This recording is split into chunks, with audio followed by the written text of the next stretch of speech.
이제 오늘부터 느헤미야서 강해를 마치려고 합니다.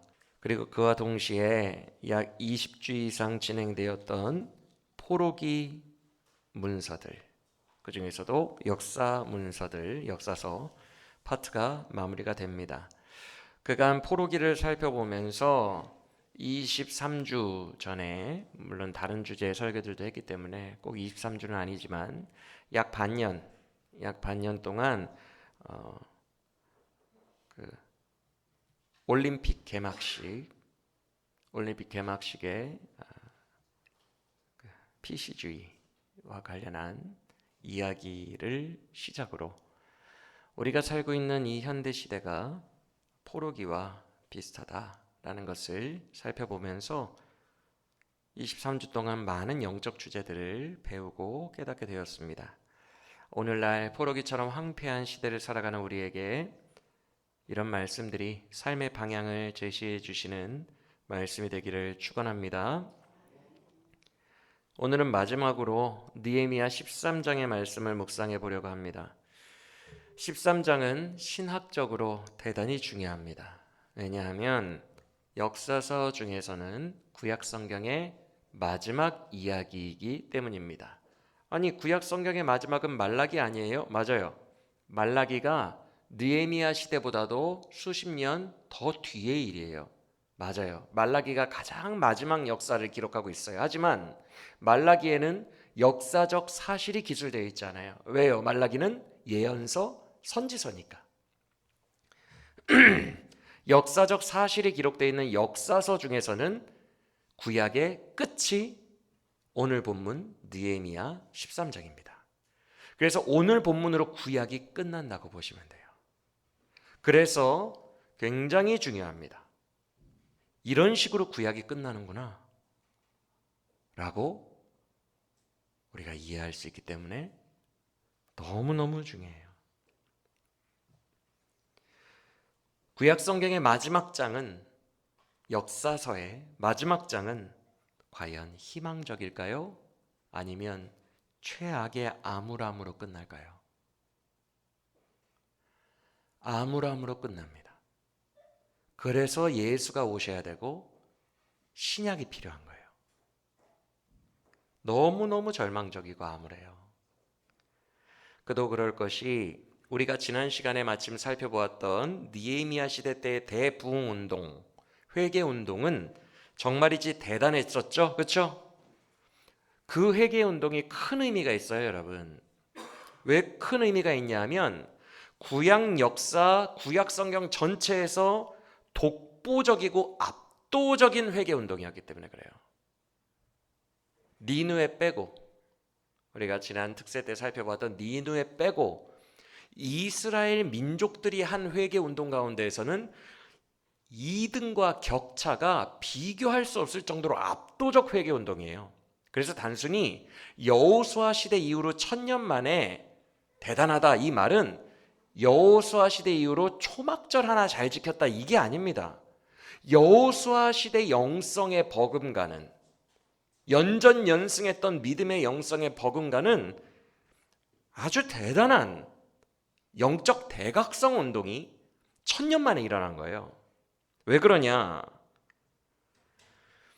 첫째, 구약의 다른 역사 속에 회개 운동은 다 위로부터의 회개예요. 예를 들어 사무엘 선지자의 미스바 회개 운동, 사무엘 선지자가 블레셋의 공격에 앞서서 다 나오게 합니다. 미스바로. 그래서 거기에 온전한 번제를 드리고 이제는 회개해야 되지 않겠느냐라고 사무엘이 촉구해서 합니다. 그 이후의 모든 회개 운동은 여호사밧이, 아사 왕이, 요시아가, 히스기야가, 왕들이 다 주도한 위로부터의 회개운동이에요.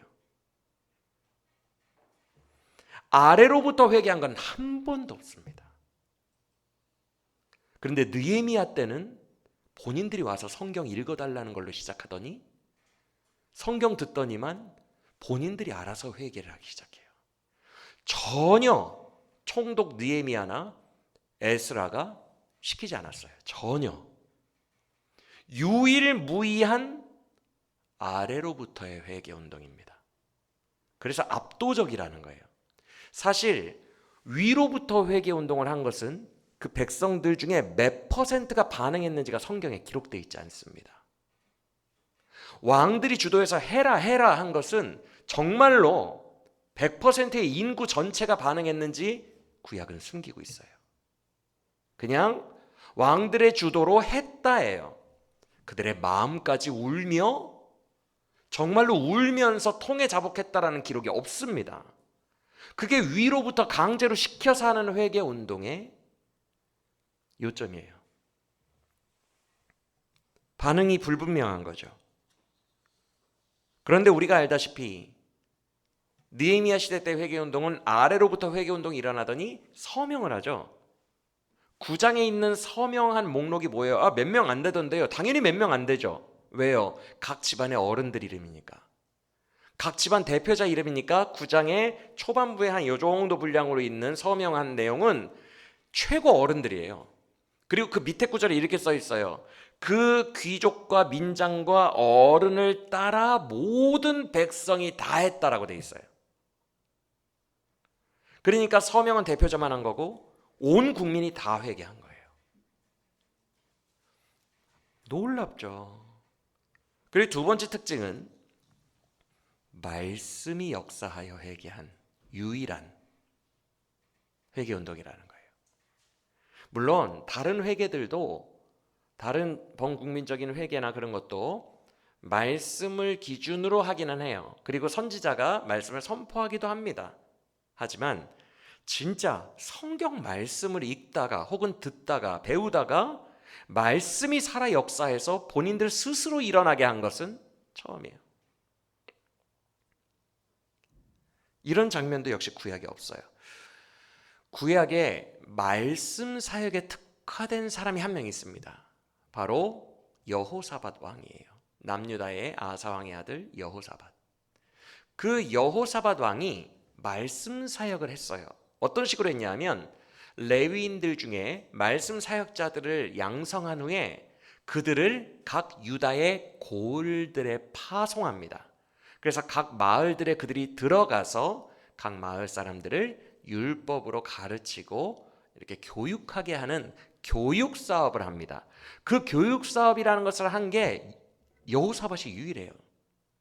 요시야, 히스기야, 아사의 개혁, 나머지 개혁들은 성경 가져가지 않습니다. 다만 성경의 율법을 기준으로 뭐 유월절을 지켰다는 둥, 율법을 기준으로 우상을 타파했다는 둥, 그런 개혁들이지 성경 말씀을 막 가르치고 말씀 사역자들을 세워서 침투시키고 각 마을에 이런 사역을 하는 사람은 여호사밧이 유일합니다. 그런데 성경을 보면 여호사밧의 말씀 사역에 대해 백성들이 반응한 게 침묵하고 있어요. 그 말씀 사역으로 뭐 백성들이 울었다, 회개했다, 변화됐다 그런 내용이 하나도 없어요. 그게 바로 위로부터 한 사역의 결과예요. 세 번째 특징은 회개한 자가 느끼는 감정도 기록되어 있고 회개한 자의 열매도 기록되어 있는 유일한 본문이라는 거예요. 그들의 감정이 나와 있습니다. 느헤미야서에는 백성들이 울고 웃으며 뜨겁게 회개했다. 그리고 저주로 스스로 결단하고 맹세할 정도로 그 의지력이 상당히 자기의 감정과 함께 의지 있게 했다. 이런 것들이 다 드러나 있어요. 그리고 회개에 대한 열매도 있죠. 실제로 그들은 결단한 대로 살았어요. 범국민적으로 회개의 열매, 그리고 회개한 자의 심리적, 감정적, 그리고 의지적 변화가 기록되어 있는 것이 구약에서 유일합니다. 그래서 1000년 만의 대부흥입니다 라는 말씀을 제가 드리는 것은 단순히 초막절을 잘 지켜서 그런 것이 아니라 이런 역사적인 사실들이 압도적인 모습을, 아주 이례적인 모습을 보여서 그렇다는 거예요. 과장이 결코 아니고 진짜 엄청난 일이 일어난 거예요. 믿으십니까? 근데 이렇게 위대하고 역사적인 회개운동을 일으켰잖아요. 1000년 만이잖아요. 이 정도 회개했으면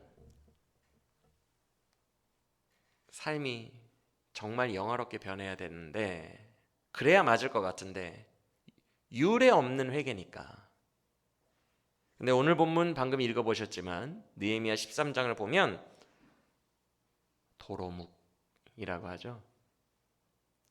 그대로 다시 에스라 느헤미야 오기 전으로 정말 그대로 도로묵으로 다시 돌아가고 타락하는 유다인들의 모습으로 구약이 맞춰지고 있어요. 이게 인간이에요, 여러분.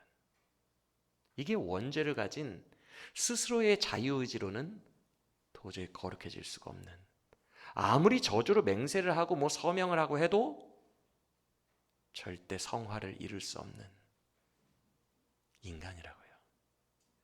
그걸 고발하며 구약이 맞춰지고 있어요.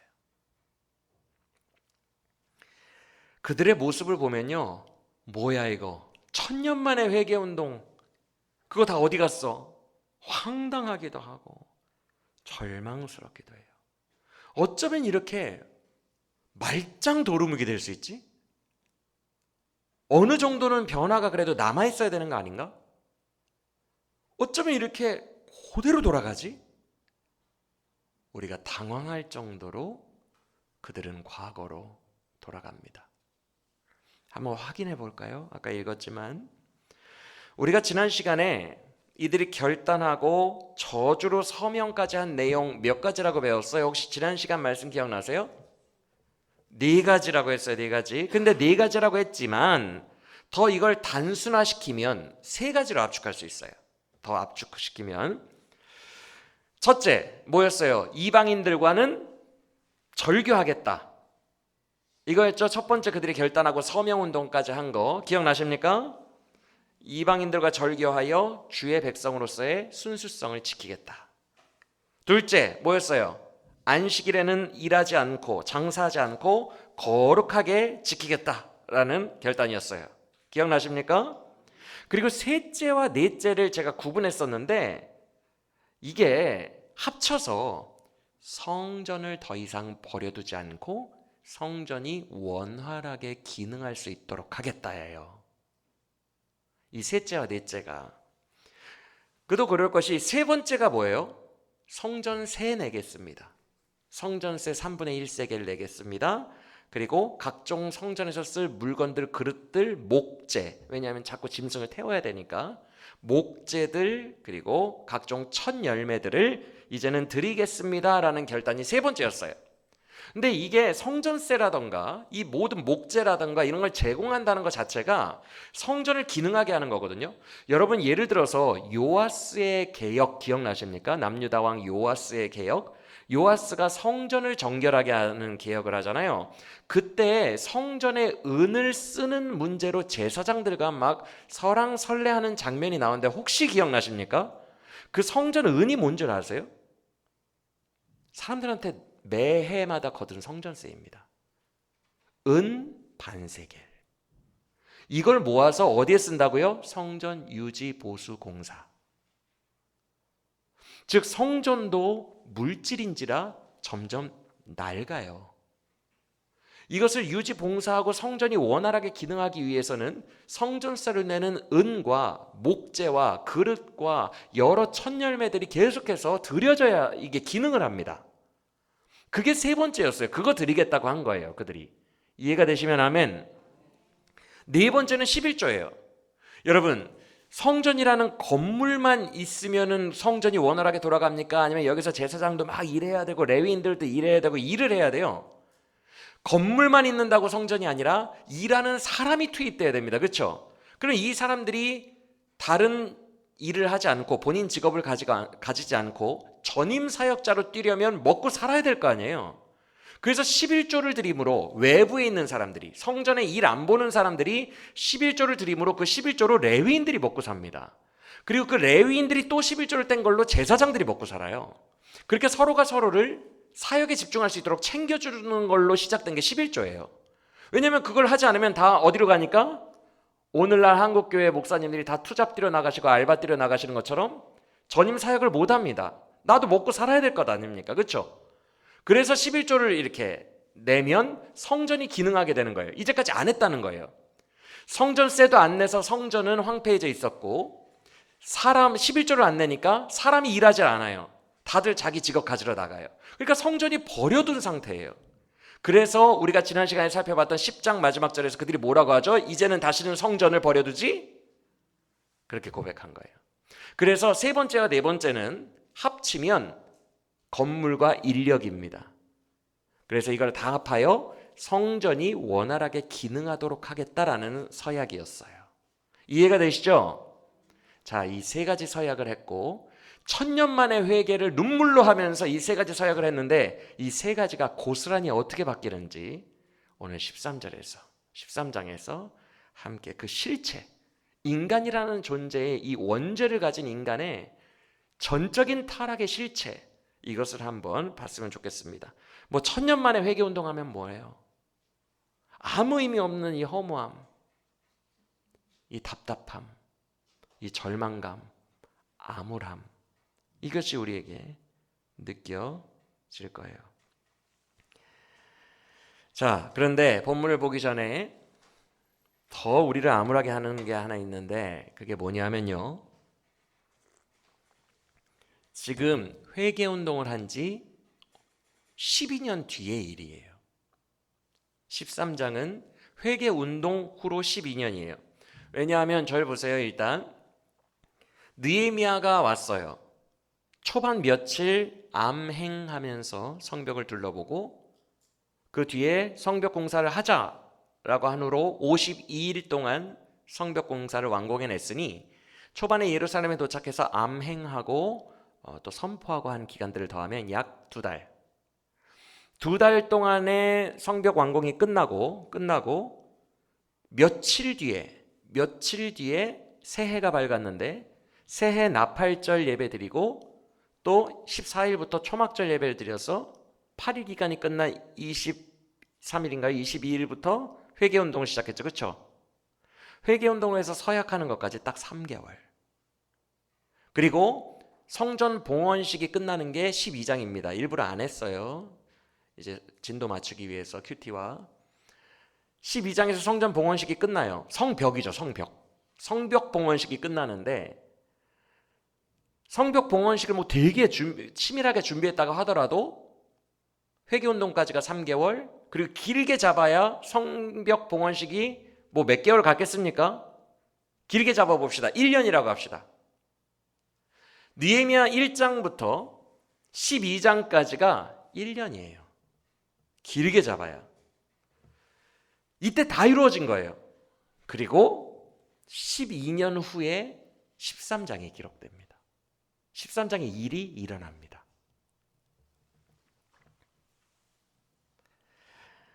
왜 12년인지 우리 함께 13장 6절 봅시다. 13장 6절을 보시면 느헤미야가 고백하는 거죠. 다. 느헤미야가 뭐래요? 나는 그때 예루살렘에 없었대요. 그러면서 그는 아닥사스다 왕 32년 차 때 왕에게로 돌아갔다가 얼마 후에, 이게 며칠 후가 아니라 얼마 후입니다. 얼마 후에 다시 예루살렘으로 왔대요. 맞습니까? 자, 아닥사스다 왕 몇 년이라고요 지금? 32년 차. 그러면 딱 12년이에요. 왜냐하면 느헤미야가 1장에서 아닥사스다 왕 20년 차 때 내가 왕의 술관원으로 있다가 왕에게 예루살렘으로 올 허락을 받는 장면이 나오거든요. 그러면 아닥사스다 왕 20년 차 때 허락받고 왔으니까 지금 32년 차래요. 몇 년 지났어요? 그렇게 계산을 하면 돼요. 그래서 5장 14절을 보시면 5장 14절 잠깐 가서 보시겠어요? 보고 바로 옵시다. 5장 14절을 보시면 느헤미야가 이렇게 고백했던 거예요. 아닥사스다 제 20년부터 32년까지 12년 동안 내가 유다 땅 총독으로 지냈다. 맞습니까? 그는 12년을 부임한 거예요. 그래서 1장에서 왕이 물어보잖아요. 기한은 언제까지 하겠느냐? 너는 언제 돌아오겠느냐? 그러니까 느헤미야가 대답하되 라고 돼 있죠. 그렇죠? 뭐라고 대답한 거예요? 몇 년 달라고 대답한 거예요? 느헤미야가 12년 달라고 대답한 거예요. 그리고 왕과의 약조대로 12년이 찾아 총독직 내려놓고 다시 왕에게 돌아가 술관원, 재상이거든요. 영의정, 우의정, 좌의정 같은 재상입니다. 다시 중앙정부의 재상으로 복직하게 된 거예요. 이해가 되시면 아멘. 자, 그러면 절 보세요. 이제 확인 끝났고 13장을 다시 돌아가게 한 다음에 절 보세요. 12년이라는 확인이 끝났죠. 모든 정황이 이해가 되시죠? 이게 중요한 이유가, 제가 장황하게 설명한 이유가 왕이랑 약속한 거잖아요. 느헤미야가. 이건 무조건 지켜야 되죠. 그렇죠? 그래서 자기도 이제는 내려놓은 거예요. 왕가의 기한이 약속의 기한이 끝났으니 다시 중앙정부의 재상직으로 가야지. 그래서 돌아간 겁니다. 총독에서 물러난 거예요. 그리고 완전히 돌아간 거예요. 이걸 느헤미야도 알고 유다 백성들도 알아요. 여기서 인간의 얍삽함이 드러납니다. 임기가 끝났다는 것을 알아요.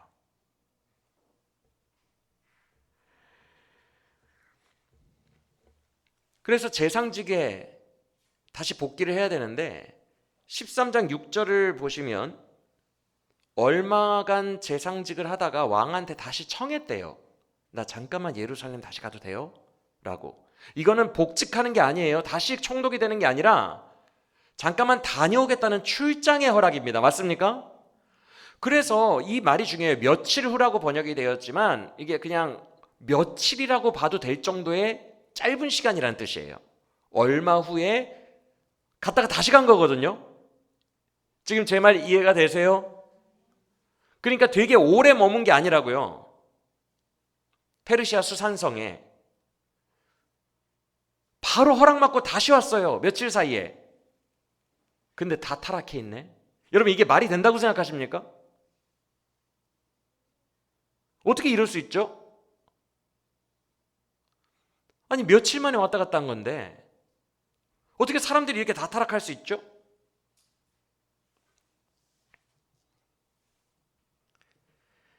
진작부터 영혼이 타락해져 있었다는 얘기예요. 그런데 왜 이게 드러나지 않아요? 느헤미야의 억제력 때문에.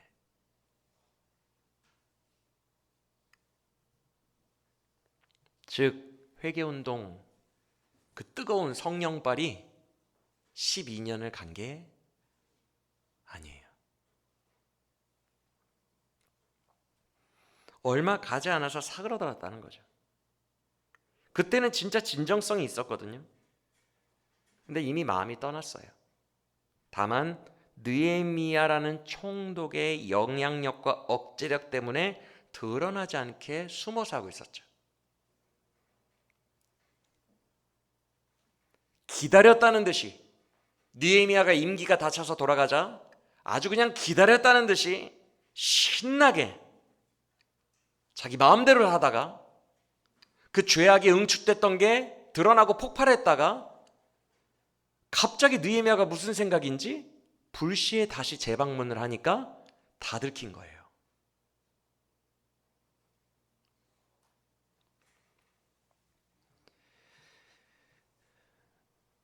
13장 4절 이하부터 그 죄악이 나와 있거든요.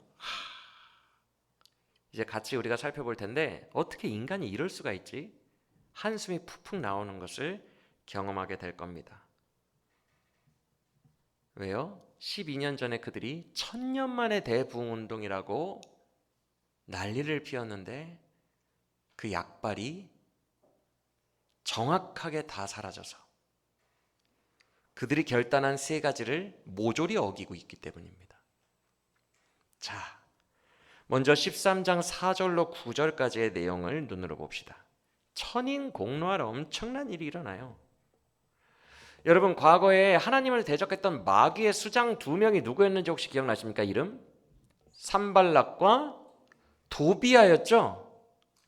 완전 마귀예요. 이 인간들은 하나님의 역사를 그렇게 방해했던 인간들이 아닙니까? 맞습니까? 이거 하나님의 완전 대적자거든요. 그런데 그 중 한 명인 암몬 사람 도비아와 4절을 보면 누가 연락을 했대요. 여기서 연락이 있었다라는 히브리어가 근친 관계이다, 근친 관계 정도로 가깝다라는 뜻이에요. 그냥 단순히 나야 연락한 게 아니라 거의 근친 수준이었다는 거예요. 가족. 누가요? 엘리야십. 근데 더 놀라운 것은 그 엘리야십이 4절을 보면 성전 방을 맡은 자라고 되어 있으니까 그냥 성전 봉사하는 사람 중 하나인가 보다라고 생각하실 수 있는데 대제사장입니다, 여러분. 느헤미야 시대 때 대제사장이라고요. 대제사장이 마귀의 수장과 가족처럼 지내고 있는 거예요. 이방인과 절교하기 때문에요. 이게 말이나 되는 일입니까 지금? 3장 1절 잠깐 가서 보고 봅시다. 3장 1절. 그는요 제사장 전체를 데리고 성전과 가까운 쪽 성벽의 공사를 주도했던 사람이에요. 3장 1절을 보시면 그를 소개하는데 성벽 공사의 제일 1번으로 그의 이름이 소개됩니다. 맞습니까? 성전 공사 멤버 속에 1번이에요. 왜? 그가 그 해에 위에 뭐라고 써있어요? 1절에 대제사장이라고 써있잖아요. 맞습니까? 그는 대제사장이에요. 이때부터 12년 동안 내내 뭐였다고요? 다시 돌아와서 13장 4절 봅시다. 우리 13장 뒤에 구절을 보시면 대제사장 엘리야십이라고 나옵니다. 아까 읽어보신 분들은 아마 기억나실 거예요. 본문에 나와요. 그냥 바로 대제사장 엘리야십의 손자가 이방인과 결혼했다는 얘기가 나와요. 그때 대제사장이라고 언급이 또 됩니다. 어찌됐건 이 사람은 대제사장이에요. 세상에 대제사장이 느헤미야를 가장 대적했고 하나님의 사역이 이루어지지 않을 정도로 가장 대적했던 마귀의 수장과 근친과 가까운 친밀한 관계를 맺었다. 그러면 대제사장이 이 모양이면 아랫사람들은 어땠다는 거예요?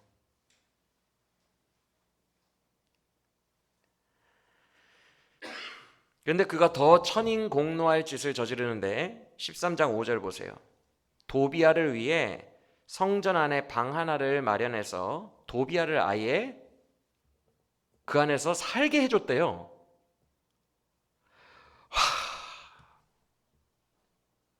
근데 그 방의 용도가 뭔 줄 아세요? 헌금 창고. 백성들을 헌금 넣어놓는 곳에 누가 살게 했다고요? 마귀의 수장을. 그러면 여러분 타락의 수준이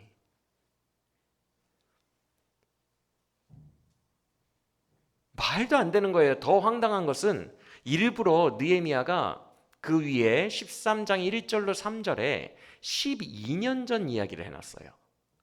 13장 1절로 3절은 12년 전에 성벽 봉헌식 할 때의 마지막 부분 이야기예요. 성벽 봉헌식 때 율법을 낭독했는데 그때 율법 내용 중에 모압이나 암몬 사람은 이스라엘의 총회에 들이지 말라라는 율법이 실제로 기록되어 있습니다. 그래서 그걸 읽고 그 당시에 12년 전에 한창 충만했던 사람들이 무엇을 결단했대요? 모압과 암몬 사람과 절교했다라고 13장 3절에 써 있어요. 맞습니까? 12년 전에 그들이 절교했어요. 그런데 중요한 건 뭐냐면 이 모압과 암몬 사람이 총회에 들어오지 못한다는 말이 무슨 말이냐 하면요. 구약 율법을 보면요. 이방인들도 다 유대인이 될 수 있어요. 어떻게? 외국인일지라도 하나님을 믿기로 서약하고 할례를 받으면 이스라엘 국민이 될 수 있어요. 귀화하는 거죠. 우리로 말하면. 율법도 이방인들의 귀화를 받아들였어요. 할례를 받으면 돼요. 그러면 그들이 총회에 들어온다고 표현합니다. 총회, 우리나라 말로는 뭐 대단히 높은 것 같지만 가장 바깥 동심원에 있는 이스라엘 국민이라는 뜻이에요. 제일 흔한 거, 제일 바깥. 할례만 받으면 외국인도 들어올 수 있는 끝에, 거기를 총회라고 하는데 거기에조차 어느 자손과 어느 자손을 들여보내면 안 된다고요? 암몬, 모압 이 사람들은 절대 들여보내지 말라고 율법에 써 있었어요. 근데 도비아는 어느 나라 사람이었다고요? 암몬 사람인데 총회에 들여오는 것도 율법을 어기는 건데 지금 어디에 들어왔다고요? 유다인도 못 들어가고 느헤미야도 못 들어가요. 성전은 제사장만 들어갈 수 있어요. 근데 감히 그 암몬 사람을, 총회에도 못 들어오는 사람을, 느헤미야도 못 들어가는 성전에, 그것도 헌금방에, 백성들의 헌금이 다 쌓여져 있는 그 방을 쓰라고 대제사장이 내준 거예요. 여러분 화 안 납니까? 저는 이런 본문을 보면 막 화가 나가지고 어떻게 이럴 수 있지? 여러분 상상이나 되세요? 지금 이 짓이?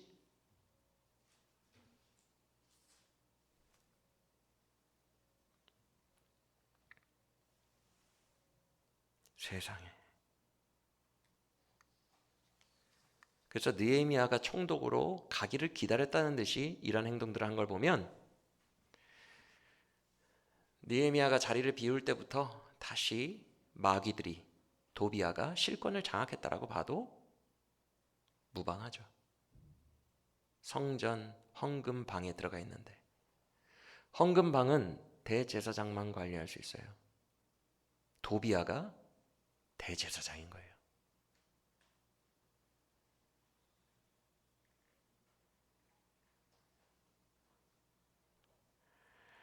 느헤미야가 다시 왔을 때의 감정을 한번 상상해 보시겠어요? 아까 느헤미야가 사람들을 때리고 털을 뽑아버렸다는 얘기가 나오거든요. 느헤미야의 감정을 한번 상상해 보세요. 1000년 만에 대부흥운동. 지금 이 지경이 되어 있는 거예요. 잠깐 자리 비운 사이에 기다렸다는 듯이. 얼마나 답답합니까? 화를 넘어서 힘이 빠져요. 너무 답답하고 너무 어이가 없으니까. 그런데 8절 보세요. 13장 8절. 이 일을 안 후에 느헤미야가 심히 근심했다. 여기서 근심하다는 히브리어가 너무 두려워서 온몸이 사시나무 덜덜 떨리다라는 뜻이에요. 그는 두려웠어요. 왜? 자기는 이제 총독도 아니고 대세가 넘어갔고, 만약 내가 화난 것 그 감정대로 행동하면 정치적으로 누구를 등지게 되는 거예요? 대제사장을. 그러니까 그는 두려웠어요.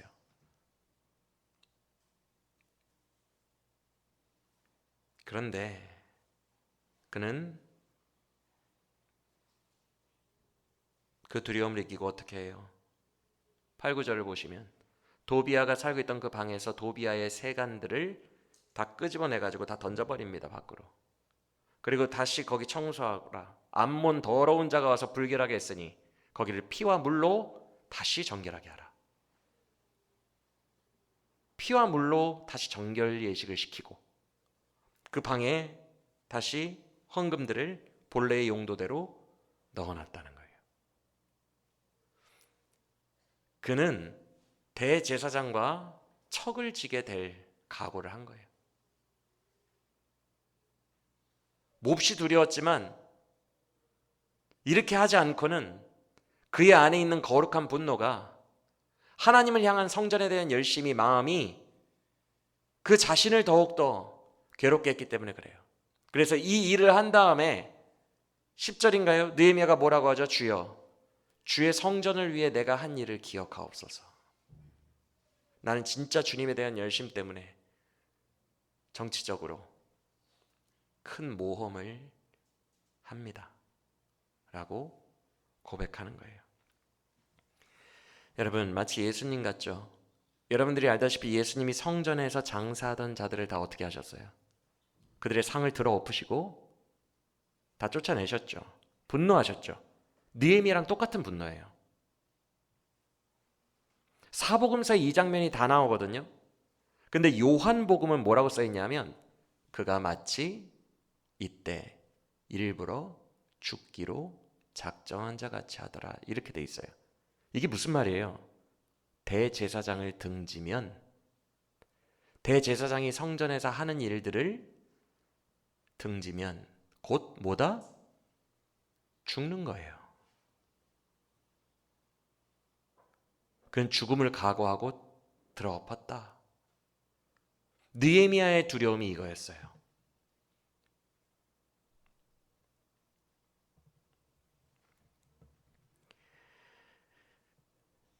그리고 더 어처구니가 없는 것은 13장 28절을 봅시다. 13장 28절. 지금 그 사람이 그 사람이에요. 같은 엘리야십입니다. 이 엘리야십의 손자가 세상에, 나 진짜 어이가 없지 않아요? 말이 안 나오지 않아요? 누구 집안과 이 손자가 누구의 딸과 사위를 맺어 결혼을 해요? 아까 산발락과 도비아가 누구라고 했어요? 대적자 양대 산맥이라고 했어요. 그렇죠? 일부러 이러는 거예요 지금 엘리야십. 여러분들이 이해가 가나요? 이 심리가 왜 이래 대체? 일부러 이러는 거야? 하나님 대적하기로 아예 마음을 먹은 건가? 어떻게 그 두 사람을 골라서 이렇게 할 수 있지?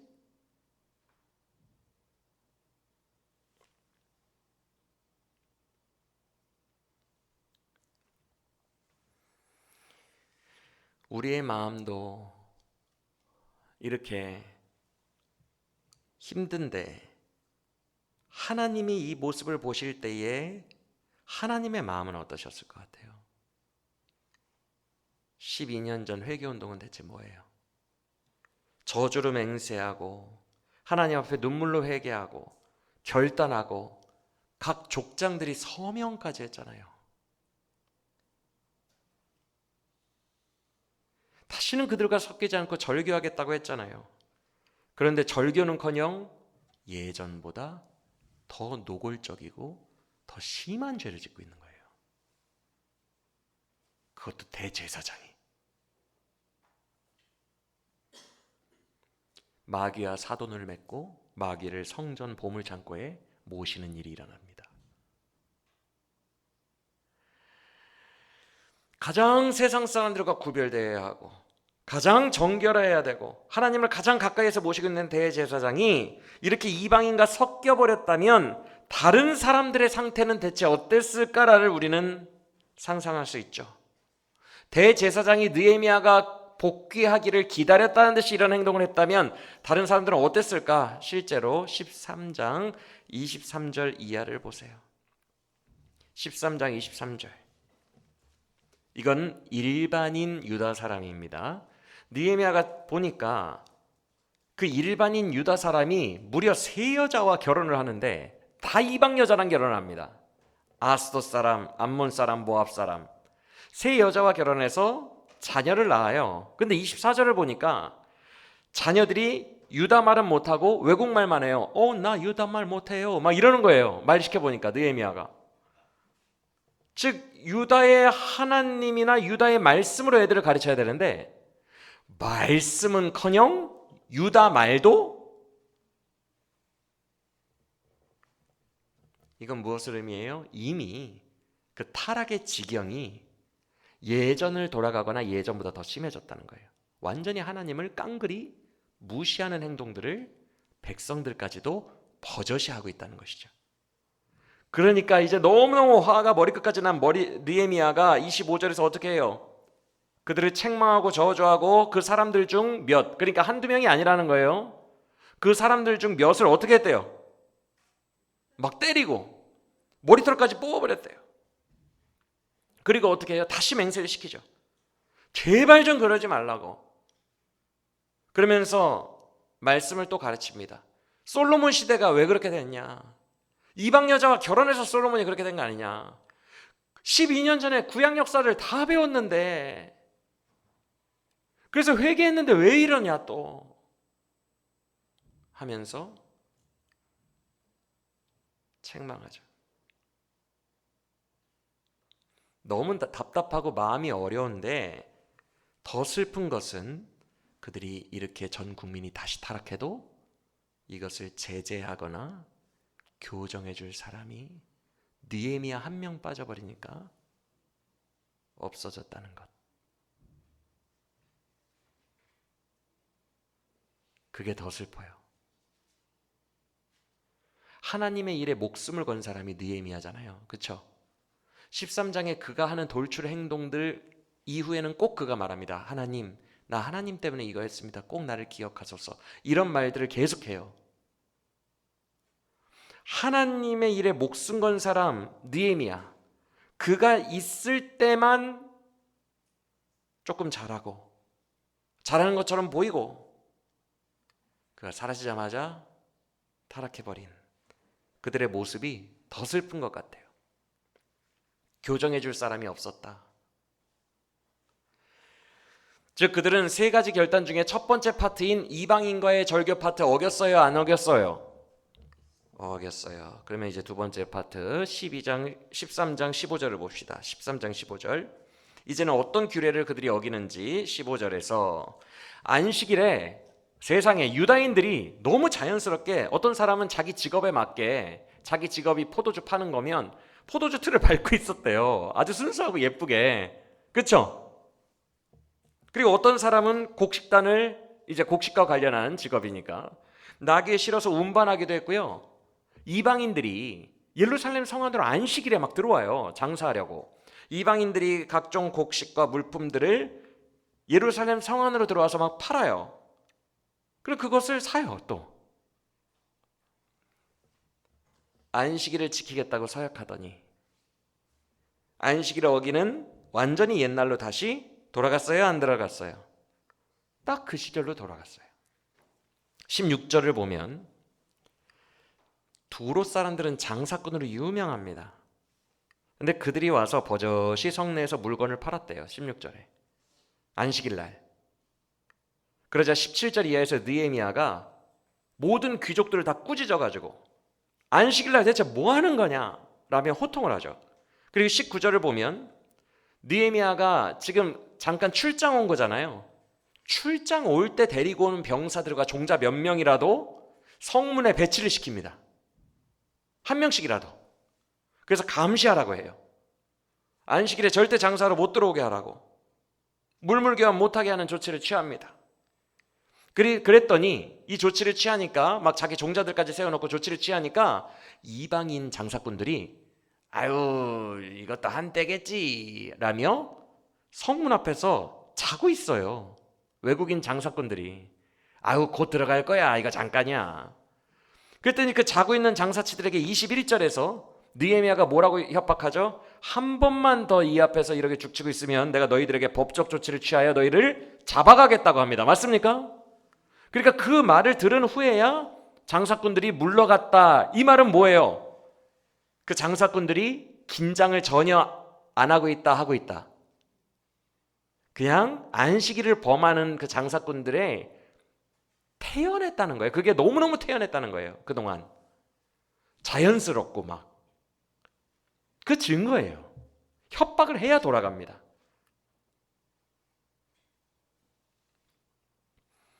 두 번째 결단, 안식일을 거룩하게 지키겠습니다. 무너졌어요, 안 무너졌어요?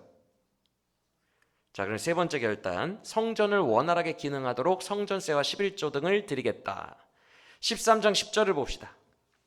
13장 10절, 레위 사람들이 받을 목이 있대요. 이게 뭐예요? 백성들이 성전에서 일하는 사람들에게 11조를 줘야 되죠. 그래야 그들이 먹고 살죠, 그걸로. 근데 11조를 안 줬어요. 그러니까 이 레위 사람들이 도망갔다라는 표현을 쓰고 있어요. 먹고 살아야 되니까, 이 돈이 안 들어오니까, 11조가 안 들어오니까 어디로 다들 도망가요? 자기들의 생계를 유지하기 위해서 밭으로 도망갔대요. 그럼 성전에서는 누가 일해요? 아무도 일을 하지 않아요.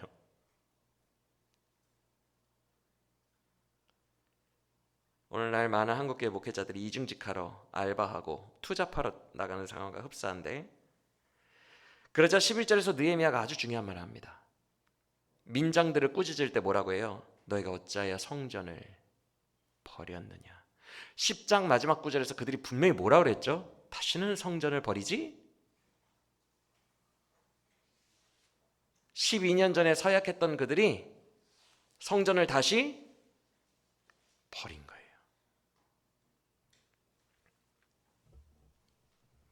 그래서 느헤미야가 11절 이하에서 레위인들을 다시 제자리에 세운 다음에 11조를 다시 곳간에 드리게 하죠. 그래서 이 모든 어그러진 질서들을 다시 조정하여 성전이 돌아가게 합니다. 맞습니까? 와, 어때요? 세 가지 12년 전의 결단이 고스란히, 어쩜 이렇게 하나도 빼먹지 않고 고스란히 다 어떻게 됐어요? 그 뜨거웠던 회개의 마음으로 서약하고 사인까지 했는데 그 내용들이 모조리 무너졌습니다. 원상복구되거나 과거보다 더 안 좋아졌어요. 다시 그들은 성벽이 없었을 때의 모습으로 돌아갔어요. 주님이 성벽을 지어주면 잘할게요. 기적이 일어나면 잘할게요. 기적과 같이 성벽 지어줘도 인간의 의지로 율법주의적으로 이 악물고 회개해도 성화는 이루어지지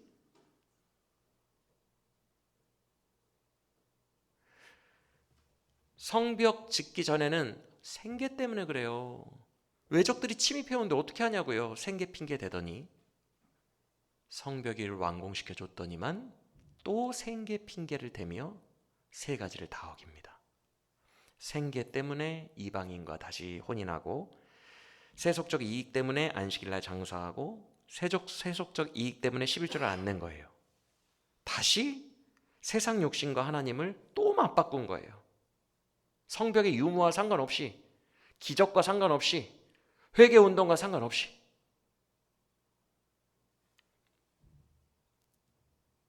이게 인간이에요, 여러분. 구약은 이런 인간을 고발하며 역사서를 마치고 있습니다. 성경은 하나님이 쓰신 편지이고 책입니다. 맞습니까? 저는 이 본문을 묵상하면서 12장으로 아름답게 끝나면 얼마나 좋을까 라는 생각을 정말 많이 했거든요. 그런데 주님은 그런 생각 안 하셨겠습니까? 12장을 아름답게 끝내고 싶은 생각 안 하셨겠어요? 근데 13장으로 굳이 끝내셨어요. 거기에 주님의 의도가 있어요. 성벽 봉헌식까지 하면 얼마나 좋아요. 12장 깔끔하게 봉헌식이 기쁨 가운데 치러졌다. 마무리. 그런데 하나님은 그 아름다운 추억으로 느헤미야를 끝내고 싶지 않고 그들이 다시 추락해서 모든 것이 원위치보다 더 타락한 그 모습을 굳이 13장에서 언급해놓고 끝내셨어요. 하나님이. 아버지의 마음이 원통하고 답답하고 화가 나는 장면으로 끝내셨어요. 너무 절망스럽고 한숨 나오는 장면으로 끝내셨다고요. 느헤미야는 이제 곧 다시 가잖아요. 사람 때리고 머리털 뽑고 다시 정상화 시켜놓으면 뭐예요? 그들의 마음이 진작에 하나님을 떠나서 타락했는데, 겉으로 땜질하면 뭐합니까? 반창 꼬부치면 뭐예요? 1000년 만에 회개운동 0발로도 안 되는데, 어차피 느헤미야가 황제에게 약속한 그 시간을 보내고 가면 다시 원상태로 될 겁니다.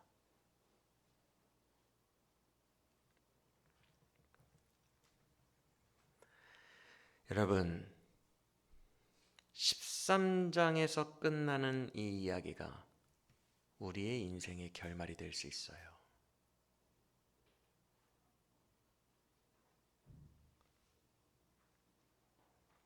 그 옛날 하나님의 말씀을 듣고 그 복음에서 날 사랑하신다는 말씀을 듣고 감격하여 이제 정말 하나님의 자녀답게 살고 싶다고 결단하고, 하나님 믿기 전에 사랑했던 모든 세상 것을 끊고 이제 하나님만 사랑하겠다고 결심했던 그 회심 시절에 예전에 우리의 모습이 있었죠.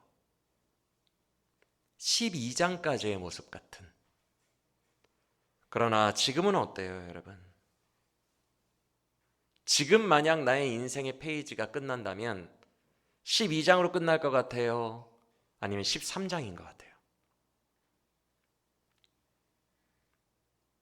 주님, 그 나와의 아름다운 추억 기억하시죠? 그럼 얼마나 좋았었는데 그때. 기억하지? 그럼 12장으로 끝내주실 거죠? 아니.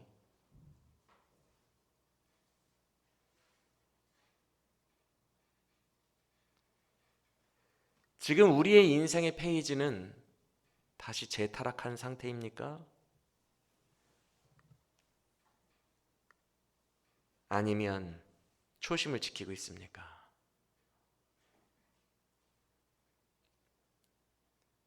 느헤미야가 사라지자마자 기다렸다는 듯이 다 원점으로 돌아가 버린 그들처럼 나에게 이 교회가 지금 억제제가 되고 있고 목사님 눈치, 예배, 그리고 사역, 내가 맡은 사역이 있으니까 사역자로서 이런 책임감, 이런 느헤미야가 억제하고 있는 억제제만 없으면 완전히 세상 사람이 되어버릴 준비가 되어 있을 정도로 우리의 마음이 완전히 초심을 잃어버린 모습은 아니냐는 거예요.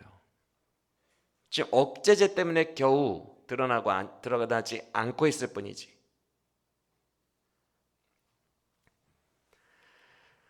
여러분, 이 모습 성경을 보며 우리가 어떻게 이 사람들이 이럴 수 있느냐고 막 분노하고 너무 답답하고 마음이 아프지만 우리가 이렇다고요. 어떻게 이럴 수 있느냐? 하나님이 우리에게 말하고 계셔요. 네가 어떻게 이럴 수 있느냐? 하나님의 분노와 답답함, 우리를 향한 하나님의 13장에서의 눈물, 우리의 13장 인생을 향한 하나님의 애통함이 느껴지시기를 예수님의 이름으로 간절히 축원합니다. 그리고 그와 동시에 주여, 내가 바로 유다인과 같은 자들이었습니다. 이미 나는 진작에 마음으로부터 하나님을 버리고 다시 세상을 사랑하기 시작했습니다. 지금 내가 맡은 사역의 책임감 때문에, 교회에 매여 있기 때문에 이게 억제되어 있을 뿐이지, 고삐가 풀리면 언제든지 나가서 주님 믿기 전에 사랑했던 세상 것들, 그것을 탐닉할 준비가 내 안에 되어 있습니다. 그게 나입니다. 이미 나의 이득 때문에 세속적인 것들과 섞였고요. 이미 나의 이득이 내 마음속에서는 주일보다 중요해졌고요. 하나님의 교회보다 내 삶이 이미 더 중요해졌습니다. 억제제들 때문에 버티고 있는 것입니다. 이런 우리의 마음이, 우리의 삶이 돌아봐진다면 이 시간에 하나님의 답답한 마음 앞에서 회개하는 우리 모두가 되기를 간절히 원합니다. 12장에서 끝나면 너무 좋았을 텐데 13장을 기록하셔야만 했던 아버지의 그 씁쓸함이 우리의 인생이 기록이 되지 않기를 간절히 원합니다.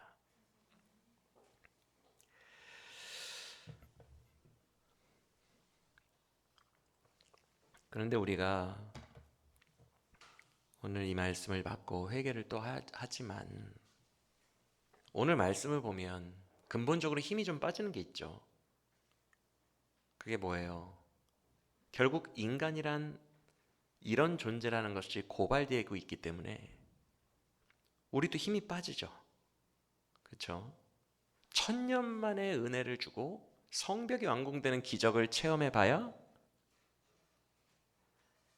며칠 못 간다. 이거는 우리의 인생에서 우리가 직접 체험한 일들이잖아요. 수련회 갔다 오고 부흥회 갔다 와서 며칠 못 갔다.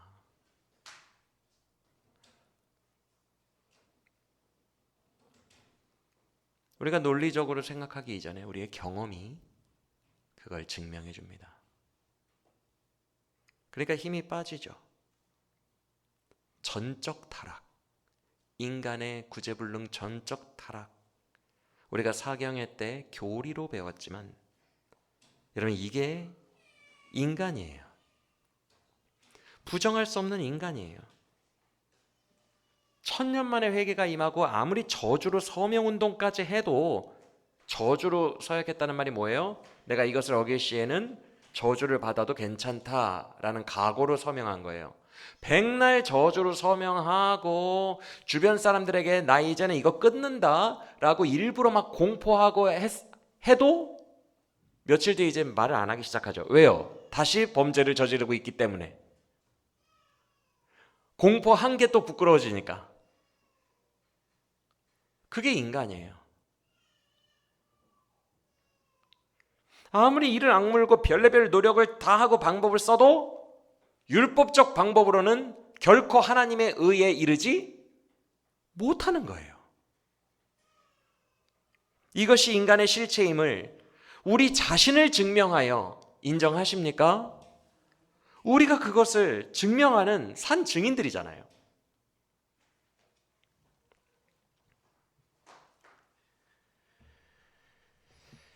그래서 구약의 마지막 역사를 보면 절망적이죠. 원죄를 가진 구제불능의 인간에게는 그 어떤 소망도 없어 보이죠. 힘이 빠지죠, 우리가. 그런데 여기서 오해를 하시면 안 됩니다. 이제부터 잘 들으세요. 우리가 인간의 전적 타락, 이것에 대해서 오해하여 인간을 긍정적으로 보거나 혹은 예수님이 오신 이후에 사람이 거듭나면 뭔가 많이 달라진다. 이 거듭남에 대해서 오해하시는 분들은 이 부분에서 많이 하십니다. 오해를. 이렇게 오해하는 거죠. 구약 때는 본인 힘으로만 이 악물고 하니까 안 되던 것이 신약 때는 성령의 능력이 있으니까 성화가 된다. 이런 식으로 오해를 많이 하거든요. 구약 때의 한계가 신약 때는 극복되었다. 정말 그럴까? 그런 대한민국 500만 기독교인 중에 예수님 닮은 성화를 이룬 사람이 누가 있어요? 우리는 다 거짓 선동에 이끌려가고 있는 거예요. 거짓말이에요. 누가 있냐고요, 지금 성화를 이룬 사람이. 늘 죽는 그 순간까지 이루어지지 않는 가짜 희망을 품도록 만드는 마귀의 계략이에요. 이룰 수 없다고요. 신약 시대에 성령 받으면 뭐 대단한 일이 바뀐 것처럼 냉정하게 생각하세요. 내가 증인이잖아요. 부흥에 며칠 못 간 거, 며칠 만에 남편이랑 싸운 거, 또 욕하고 화낸 거, 또 욕심 부린 거. 내가 산 증인이잖아요. 성령 시대를 살아도 똑같다.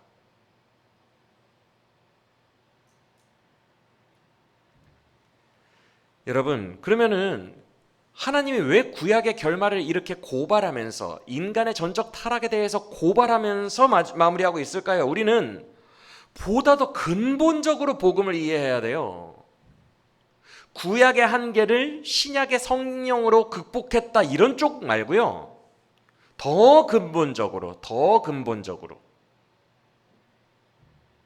구약의 결말은 인간이 이렇게 구제불능이고 전적 타락했기 때문에 지옥 갈 수밖에 없다, 이걸 결론으로 하고 있는 거예요.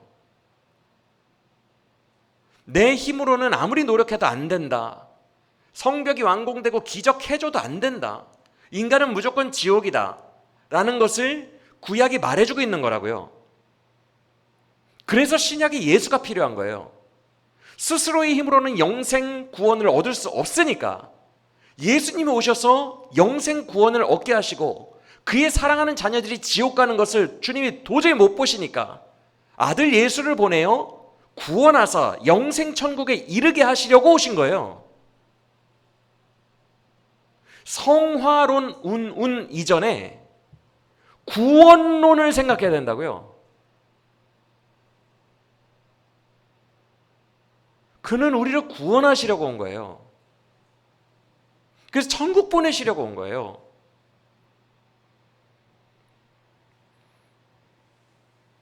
우리를, 죽을 수밖에 없는 우리를 살리려고 오신 분이 신약의 예수님임을 믿으시길 바랍니다.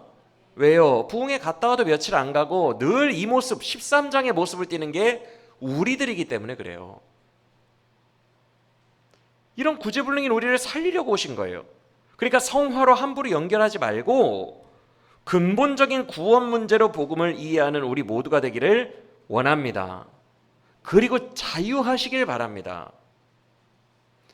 이렇게 반복해서 구제불능의 모습을 보이는 우리, 매번 넘어지고 쓰러지는 우리를 주님께서 살리시려고, 우리를 영생 주시려고 이 땅에 오셔서 십자가로 우리를 구원하셨다는 그 진리 안에서, 영원한 진리 안에서 오늘 반복해서 무너지는 내가 다시 한번 일어날 수 있는, 오뚜기처럼 믿음으로 일어날 수 있는 근거와 자유함으로 삼으시기를 예수님의 이름으로 간절히 축원합니다. 더 근본적으로 들어가자는 거예요. 주님이 우리를 살리시기 위해서 오신 거예요. 성화시키려고 오신 게 아니라는 거예요. 살리시려고 오셨지. 세월호에 침몰한 것처럼 배가 침몰했을 때 위에서 보트를 타고 구조대원이 옵니다. 근데 내가 수영을 못해요. 그리고 구조대원이 나를 살려주러 오는 거예요. 거기에 수영 가르치러 옵니까? 자, 이제부터 내가 보트 위에서 수영을 가르치겠다. 네 힘으로 살아나라. 성화시키려고 옵니까? 내가 아예 수영을 못하는 구제불능인데. 말도 안 되는 논리예요. 성화로는 일단 구원론으로 거대한 복음, 죽을 수밖에 없는 전적 타락한 인간을 살리려고 오신 예수님, 그래서 십자가의 형태로 죽으신 거예요. 만약 성화가 그의 목표였다면 십자가로 하지 않으셨을 거예요. 능력을 주셨을 거예요. 지금 성화론 예찬론자들이 성령 받으면 다 할 수 있다라고 거짓 꿈을 꾸고 있는 것처럼 능력을 부여하셨을 겁니다. 능력을 부여하셔서 알아서 달려와 라고 하셨을 거예요. 근데 주님이 십자가에서 대신 죽으시는 방식을 쓰셨다는 것은 그게 주님의 목표가 아니기 때문에 그런 거예요. 이해가 되십니까? 주님은 반복해서 타락하는, 스스로는 거룩함과 의에 이르지 못하는 이런 타락한 우리를 불쌍히 여기셔서 우리를 천국으로 영생 주시기 위하여 이 땅에 오셔서 십자가 지신 것임을 믿으시길 바랍니다. 그래서 우리는 법적인 절차를 십자가의 대속으로 다 받아놓으셨기 때문에, 그가 우리를 대신하여 죽으심으로, 그 징벌을 다 받아내심으로 법적으로 우리에게 주어진 모든 죄책이 다 사라졌습니다.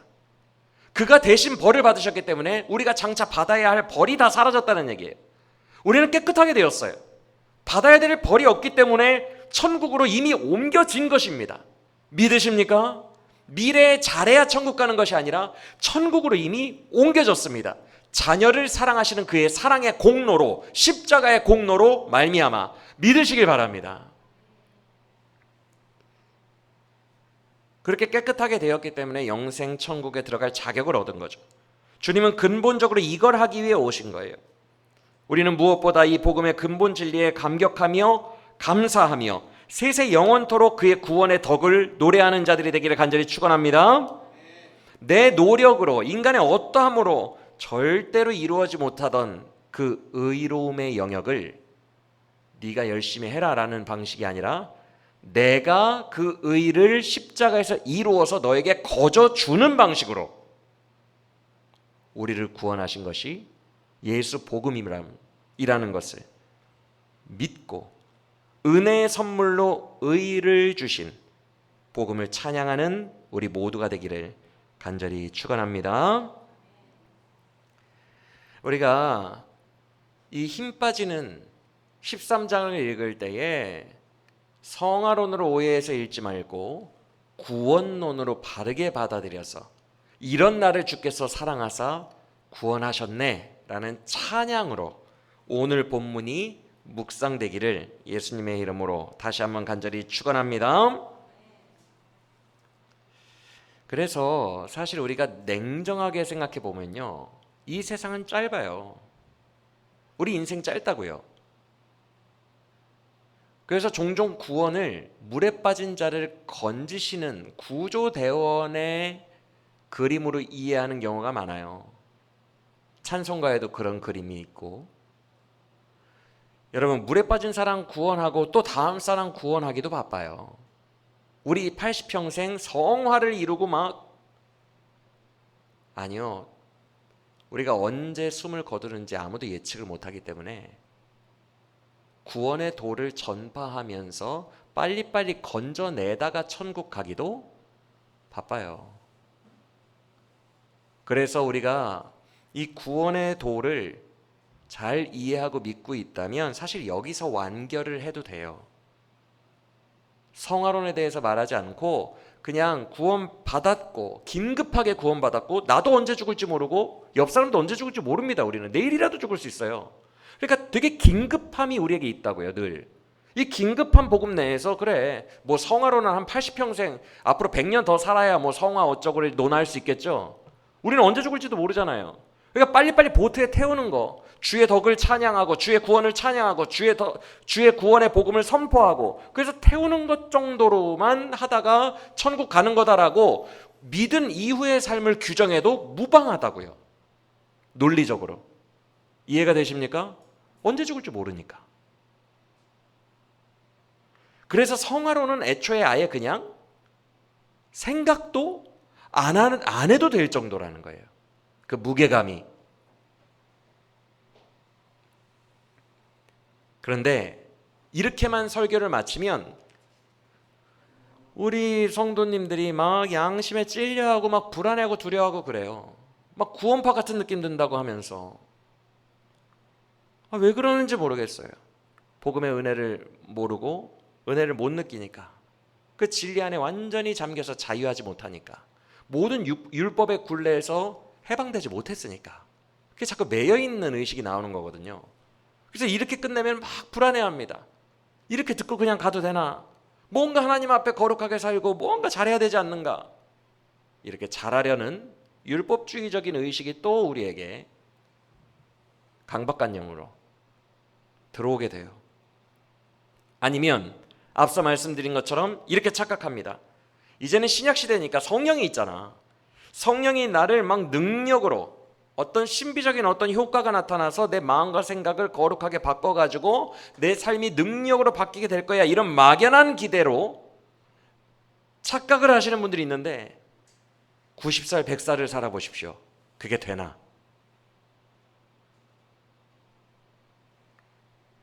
가짜예요. 거짓말. 근데 많은 사람들이 오해합니다. 주여 능력을 임하소서, 나를 거룩하게 하소서. 그럼 거룩해지는 줄 알아요. 어느 한순간 번개 같은 게 떨어지면 되는 줄 알아요. 절대 아니라고요. 부흥의 영빨 3일 가는 거 어제 오늘 이야기가 아니잖아요.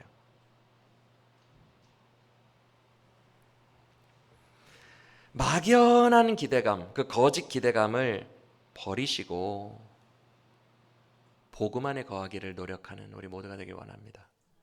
그래서 사람이 거룩해지고 싶은데 이 거룩이 잘 안 되니까 뭔가 신비적인 성령이 임하면 되겠다라고 신비주의로 요 성화의 영역을 거짓 소망으로 바꿔버린 운동이 우리가 사경회 때 살펴봤던 감리교 운동, 성결교 운동, 순복음 운동, 오늘날의 신사도 운동까지, 그 운동이 이어진 거 사경회 때 배웠죠?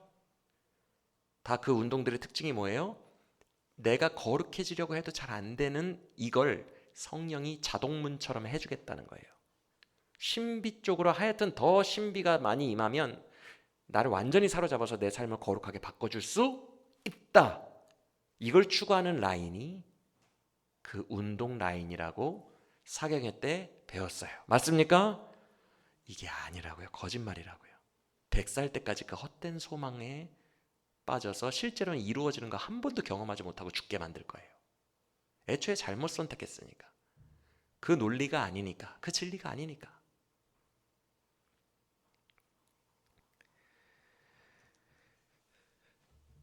그렇다면 이 말씀을 하고 말씀 마칩니다.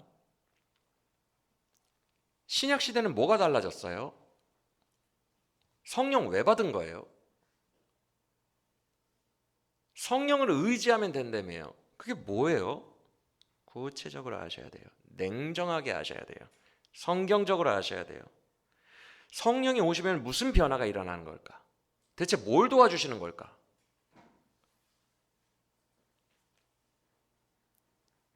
가장 중요한 것은 아까도 말씀드렸다시피 우리는 더 이상 뭘 할 게 없어요. 우리의 미래가 어떤 페이지로 되든 우리는 예정하신 십자가의 은혜 안에서 이미 어디로 옮겨졌어요? 요한복음 5장 말씀처럼 과거 완료형입니다. 이미 사망에서 생명으로 옮겨졌어요. 그 거대한 은혜 안에서 우리의 생명이 다 천국으로 이미 갔다고요. 예정돼 있어요. 근데 뭘 우리가 뭘 더 합니까?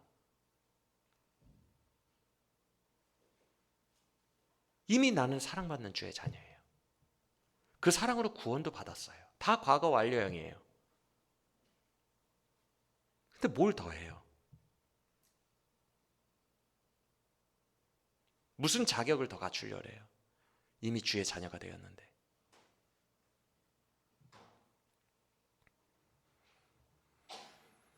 그러니까 성령이 오신 이유가 뭘 더 잘하게 하려고 오셨다는 사고 방식 자체를 버리시길 바랍니다. 이미 예수 그리스도는 완성이에요. 그는 완전하신 분이에요. 그리고 그의 완전하신 의의 이름표를 죄인인 내 이름표와 바꾸셨다고요. 그래서 그의 의를 예수 그리스도의 의로 나를 덧입게 하셨고 그의 이름표를 나에게 주셔서 천국 보내셨고 내 이름표를 가지고 그가 십자가에 지셨다고요. 맞습니까? 그러면 그 이름표, 우리가 받은 이름표는 그의 완전한 의를 받은 거예요. 흠이 없고 점도 없는 완전한 어린 양의 최고의 의로움을 받은 거예요. 근데 뭘 더 합니까? 뭐 얼마나 의로워지겠다고요? 이미 완성품이 내 안에 있는데 난 이미 100점인데 주님은 100점짜리 자녀로 보시겠다는데요. 왜? 예수 그리스도의 공로를 통해 너를 보겠다 그랬으니까. 근데 뭘 더 합니까? 뭘 더 열심히 해요? 성령이 오신 후에 남은 우리의 인생에 성령께서 하시는 일은 두 가지입니다. 하나는 증인으로 사는 삶을 살게 하십니다. 그래서 사도행전은 성령이 이끄시는 거예요. 바울아 마게도냐로 넘어가라. 바울아 어디로 가라. 성령은 증인된 삶을 살게 하십니다. 그래서 복음을 전하게 하세요. 또 하나, 성령은 우리를 연마시키고 막 그러는 게 아니라 내가 온 것은 양으로 생명을 얻게 하고 생명을 풍성히 누리게 하려 함이라. 우리에게 주신 복음을 풍성히 누리도록 내 삶에서 누리도록 하시는 분이 성령이에요. 뭘 더 잘하게 하는 게 아니라 예전에 못하던 걸 극복하게 하는 게 아니라 누리도록 하는 거예요. 누리도록. 사고 방식이 완전히 다른 거예요. 성령이 지니의 요술램프나 도깨비 방망이가 아니라고요. 예전에는 무너졌던 거, 예전에는 극복했던 것을 막 극복하게 하시고 막 내가 슈퍼맨처럼 바뀌게 하시고 막 신비능력으로 막 절대 아니라고요. 이미 주어진 날 사랑하신 그 복음을 누리게 하는 거예요. 생명력과 복음을.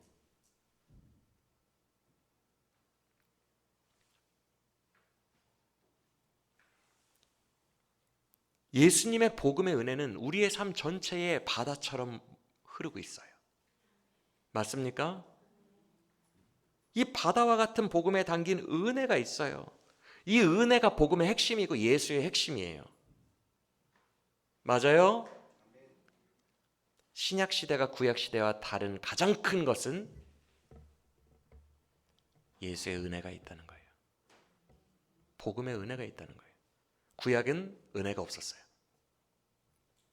한 대로 대가를 치러야 됐어요. 근데 신약은 은혜가 있어요.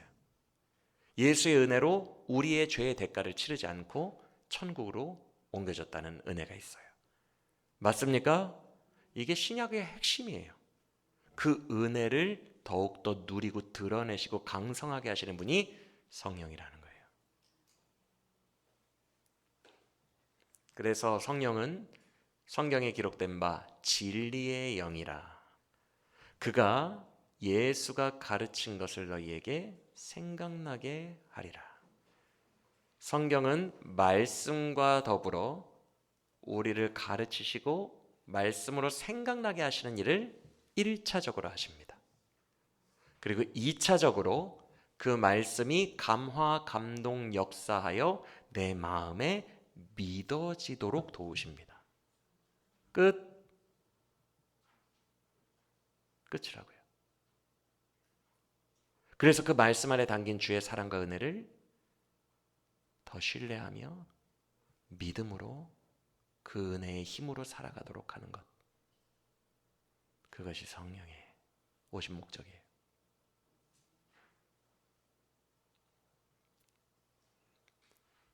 그래서 여러분들이 만약 성화론에 빠지면 예수를 부인하는 게 되는 거예요. 예수는 거룩하게 만들려고 오신 게 아니라 그의 의를 우리에게 주려고 오신 거예요. 선물로 거저 주려고. 그래서 십자가를 지신 거예요.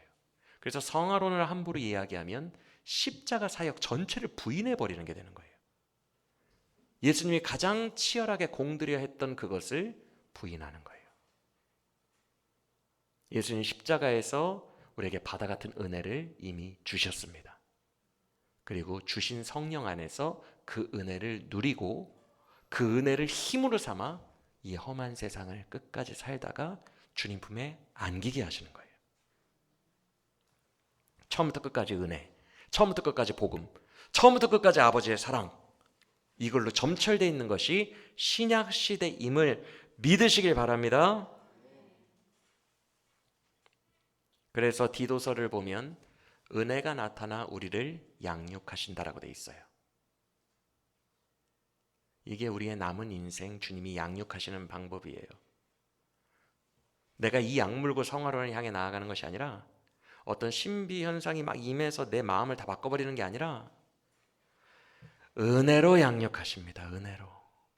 이미 주어진 십자가 복음, 그 원리, 그 진리의 은혜로. 그래서 성도는 은혜로 양육되어 점진적으로 더 믿음이 깊어지고 아버지의 사랑을 깨달아 나도 아버지를 사랑하는 그 진한 관계의 마음이 점점 깊어질 뿐이에요. 그래서 성화는 어떤 목표점이라는 게 없습니다. 내일 죽을 수도 있는 사람에게 뭔 목표가 있어요. 그리고 애초에 살인마였다가 감옥에서 성경 듣고 믿은 사람과 모태신앙으로 죄도 별로 안 짓고 살다가 성경 듣고 믿은 사람과 첫 출발 지점이 근본적인 차이가 있는데, 살인마는 막 술도 끊어야 되고 살인도 끊어야 되고 끊을 게 너무 많은 반면 모태신앙은 욕도 한 번 안 하고 살다가 주님 믿었는데 출발점이 아예 다르잖아요. 그런데 무슨 목표점이 존재합니까? 출발점도 다르고 마지막 점도 언제 죽을지 모르는데 목표라는 게 존재할 것 같아요. 여러분, 말이 안 되죠. 성화의 목표 따위는 없어요. 그냥 주님이 주신 남은 인생이 한 달이 되었건 100년이 되었건 그 시간 동안 복음의 은혜를 성령 안에서 누리고 주님 더 믿고 믿음이 성장하고 주를 향한 사랑이 성장하다 가면 되는 거예요. 믿으십니까?